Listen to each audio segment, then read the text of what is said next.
ഈ ഒരു മധുരപ്പച്ചടി ഇല്ലാതെ എന്ത് ഓണസദ്യ അല്ലേ? അപ്പോൾ നമുക്കൊരു അടിപൊളിയായിട്ടുള്ള പൈനാപ്പിൾ മധുര പച്ചടി റെസിപ്പിയാണ്. അപ്പോൾ നമുക്ക് ഈ ഒരു റെസിപ്പി ഉണ്ടാക്കുന്നത് എങ്ങനെയാണെന്ന് നോക്കാം. ഇതില്ലാതെ നമുക്കൊരു സദ്യ കഴിച്ചാൽ ഒരു ഒരു കംപ്ലീറ്റ് ആവാത്തതുപോലെ ഉണ്ടാവും അല്ലേ? അപ്പം നമുക്ക് ഈ ഒരു ചിലവരിത് നന്നായിട്ട് കുറുക്കി നമ്മുടെ ഈ തൊടുകറി പോലെ ആക്കും. ഞാനിപ്പോൾ ഇച്ചിരി ഇച്ചിരി ഒന്ന് ലൂസാക്കിയിട്ടാണ് ഇപ്പോൾ ഉണ്ടാക്കിയിരിക്കുന്നത്. അപ്പം നമുക്ക് ഈ ഒരു പൈനാപ്പിൾ പച്ചടി ഉണ്ടാക്കുന്നതിന് അധികം പഴുക്കാത്ത പൈനാപ്പിളാണ് കേട്ടോ ഞാനിവിടെ എടുത്തിരിക്കുന്നത്. പഴുത്തതായാലും കുഴപ്പമൊന്നുമില്ല. എനിക്ക് ഇങ്ങനെയുള്ളതാണ് കിട്ടിയത്. കറക്റ്റ് പാകത്തിനുള്ള പഴുപ്പ്.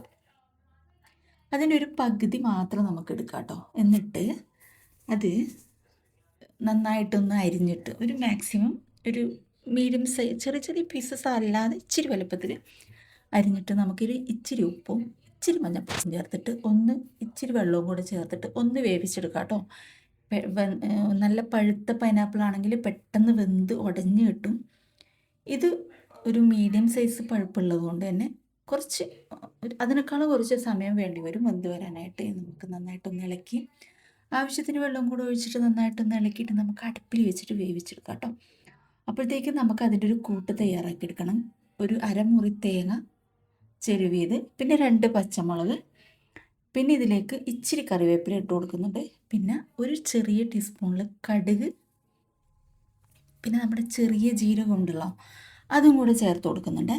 അതും കൂടെ ചേർത്തിട്ട് കുറച്ച് അതൊന്ന് നമ്മൾ ഒന്ന് ചതുക്കിയെടുക്കും, ഒന്ന് ഒതുക്കിയെടുക്കും പറയില്ലേ, ഓരോരോ സ്ഥലത്ത് ഓരോരോ പേരാണ് കേട്ടോ.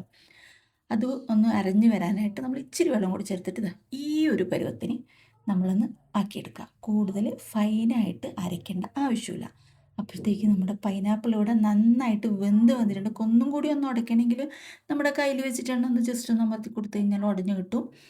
ഇനി നമുക്ക് ഇതിലേക്ക് ഒന്ന് ഇളക്കി കുറച്ചും കൂടെ ഒന്ന് വെള്ളം വറ്റി വന്നതിന് ശേഷം നമുക്ക് എന്ത് ചെയ്യാം, നമ്മൾ അരച്ച് വെച്ചിരിക്കുന്ന കൂട്ടുണ്ടല്ലോ അതും കൂടെ ചേർത്ത് കൊടുക്കാം. അപ്പോൾ നമ്മൾ ഈ ഒരു ടൈമിൽ ഉപ്പ് നോക്കിയിട്ട് വേണമെങ്കിൽ ഉപ്പും കൂടെ ആഡ് ചെയ്ത് കൊടുക്കാം കേട്ടോ.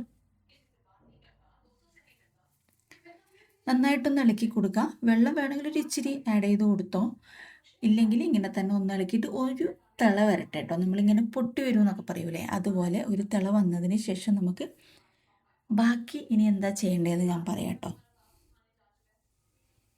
നന്നായിട്ടൊന്ന് ഉടച്ചെടുക്കുന്നതായിരിക്കും നല്ലത്. ഇപ്പം ഞാനിപ്പോൾ അത്യാവശ്യം കുറച്ച് ഉടച്ച് കുറച്ച് ഉടക്കാതെ കേട്ടോ. എന്നിട്ട് നമ്മളൊന്ന് തിള പൊട്ടി വരുന്നത് വരെ വെയിറ്റ് ചെയ്യാം. വെയിറ്റ് ചെയ്തതിന് ശേഷം കണ്ടോ തിള പൊട്ടി വന്നിട്ടുണ്ട്. ഇനി നമുക്ക് നല്ല കട്ട തൈര്, 1 കപ്പ് നല്ല തൈര് ഇതിലേക്ക് ഒഴിച്ചു കൊടുക്കാം.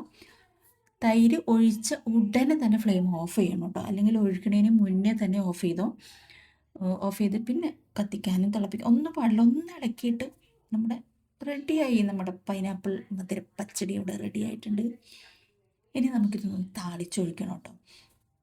തൈര് ഒഴിക്കുന്നതിന് തൊട്ട് മുന്നേ ഓഫാക്കണം കേട്ടോ തീ. ഇനി നമുക്ക് നല്ല നാടൻ വെളിച്ചെണ്ണയിൽ കടുക്, വറ്റൽമുളക്, കറിവേപ്പില ഇതൊക്കെ നന്നായിട്ടൊന്ന് പൊട്ടിച്ചെടുത്തിട്ട് അതിൻ്റെ മുകളിലേക്കൊന്ന് തൂക്കിയിട്ട് നന്നായിട്ടൊന്ന് ഇളക്കി കൊടുക്കുക. സൂപ്പർ ടേസ്റ്റി ആയിട്ടുള്ള മധുരപ്പച്ചടി, പൈനാപ്പിൾ പച്ചടി ഇവിടെ റെഡി ആയിട്ടുണ്ട്. നന്നായിട്ടൊന്ന് ഇളക്കി യോജിപ്പിച്ചതിന് ശേഷം ഊണിൻ്റെ കൂടെ കഴിക്കാവുന്നതാണ്. അപ്പോൾ എല്ലാവരും ഒന്ന് ട്രൈ ചെയ്ത് നോക്കുക, ഫീഡ്ബാക്ക് അറിയിക്കുക, ലൈക്ക് ചെയ്യുക കേട്ടോ എല്ലാവരും. Okay, thank you for watching my video. Thank you.